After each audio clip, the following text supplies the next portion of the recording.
we have this expression, the Buddha is a perfected being. What does that mean? What does that mean for us in terms of our own personal practice?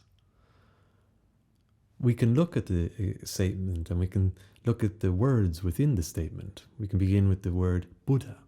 This is a Sanskrit word which refers to any individual who has awakened in wisdom or in insight. We may refer to them as an enlightened being. So we have that term, Buddha. Now we as practitioners, we've received instruction on particular practices which aim to facilitate our being able to purify our own conscious awareness so that we too can experience an awakened state of being. Now, often, for many of us, when we set about applying ourselves to these specific techniques, we do so with the idea that it's going to work in a linear fashion, that by doing this and by doing that, we're going to get this, that 2 + 2 = 4. But there are many different variables which can impact upon our ability to make progress as we go about this process of purification. And we can understand it maybe in terms of our meditation practice. Within our meditation practice, we apply specific techniques to help us to move into ever deeper states of concentrated focus. Now, we'll know that on some days we sit down to practice and we apply the technique and we go considerably deep in terms of our clarifying our conscious state. Whereas on other days, we'll apply the same technique and we won't get the same results.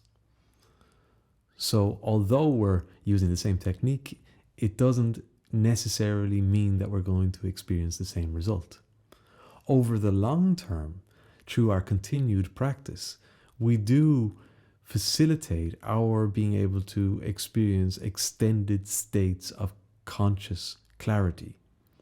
However, within these specific sittings, we can acknowledge that it doesn't always go that 2 + 2 = 4. And so we can look at this in terms of our overall practice, which includes both meditation and informal practices. And we can recognize that we may be applying ourselves from the viewpoint that, well, if I do this and this and this, then I'm going to experience this final end state. Again, that if I do 2 + 2 + 2 + 2, I'm going to get that result that is to be expected. But it's a process of purification. And much like in our meditation practice, it doesn't always go as we expect it to go because there are many different variables. And as we apply ourselves to this process of purification, there are many different variables.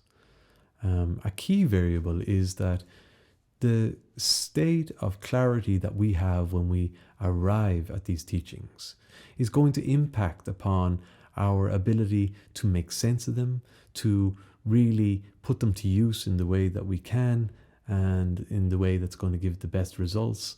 So our conscious state at the beginning is not necessarily going to be the same as those around us who have also had the privilege of receiving instruction in the teaching. And so each individual is going to receive and assimilate these teachings in their own way.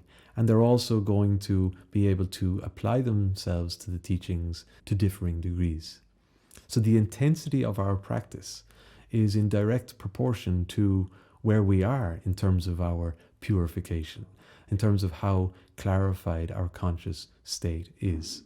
And in fact, we have to consider that there are aspects of us which are resistant to our making progress on this path. There are aspects of us which are afraid that we are going to undo, deconstruct everything which we have spent so many years investing into. We have built up this character which we identify with. And now through this process of purification, we're going about pulling that character apart. And so this will create a resistance. And again, this is directly in line with where we are in terms of our usual state of clarity. Now, when we look at this statement, we also have the Buddha is a perfected being. And this notion of being is crucial for us to understand, because for us, being means I am. We think of ourselves in relation to our practice. We say, I am a yoga practitioner. I am a meditator. I am somebody who uses these techniques. And so it's always from the perspective of I am. And this I that we're talking about is this individual that we've constructed.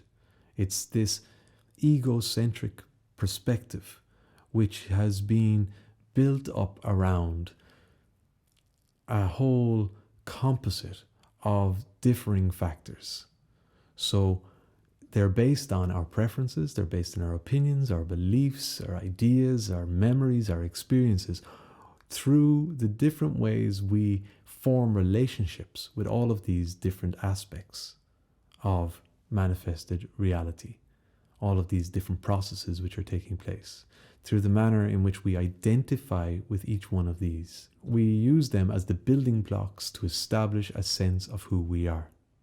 And so when we go about engaging in these specific practices, we do so from the character that we've formed. Now, this character is very different from a Buddha. A Buddha is one who has seen through all of the identifications.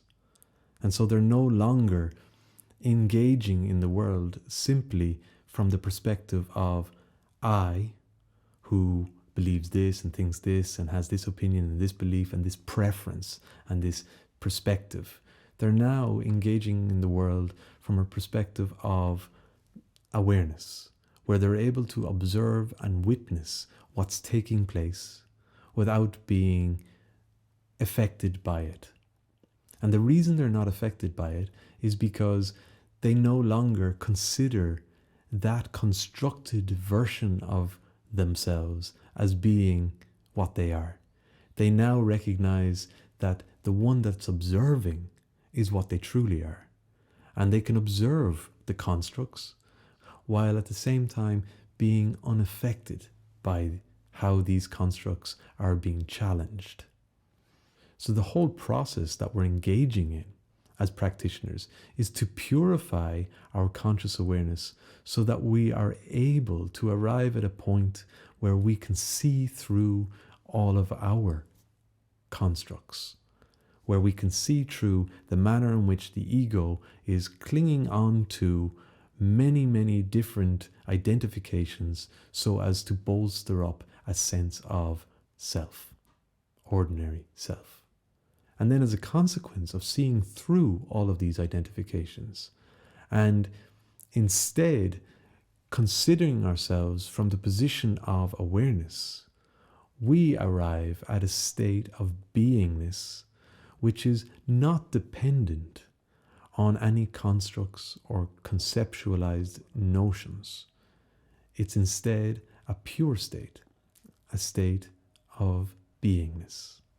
The term perfection is used in ordinary conversation to refer to something which is fantastic, something which is above our usual standard, ordinary level of experience. It's something which is amazing.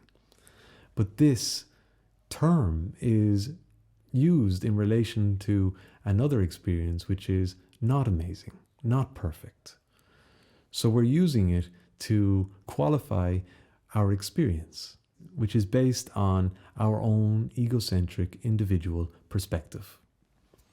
When we talk about perfection in relation to awareness, we're talking about the fact that there is this position which can be held where nothing actually interferes with it.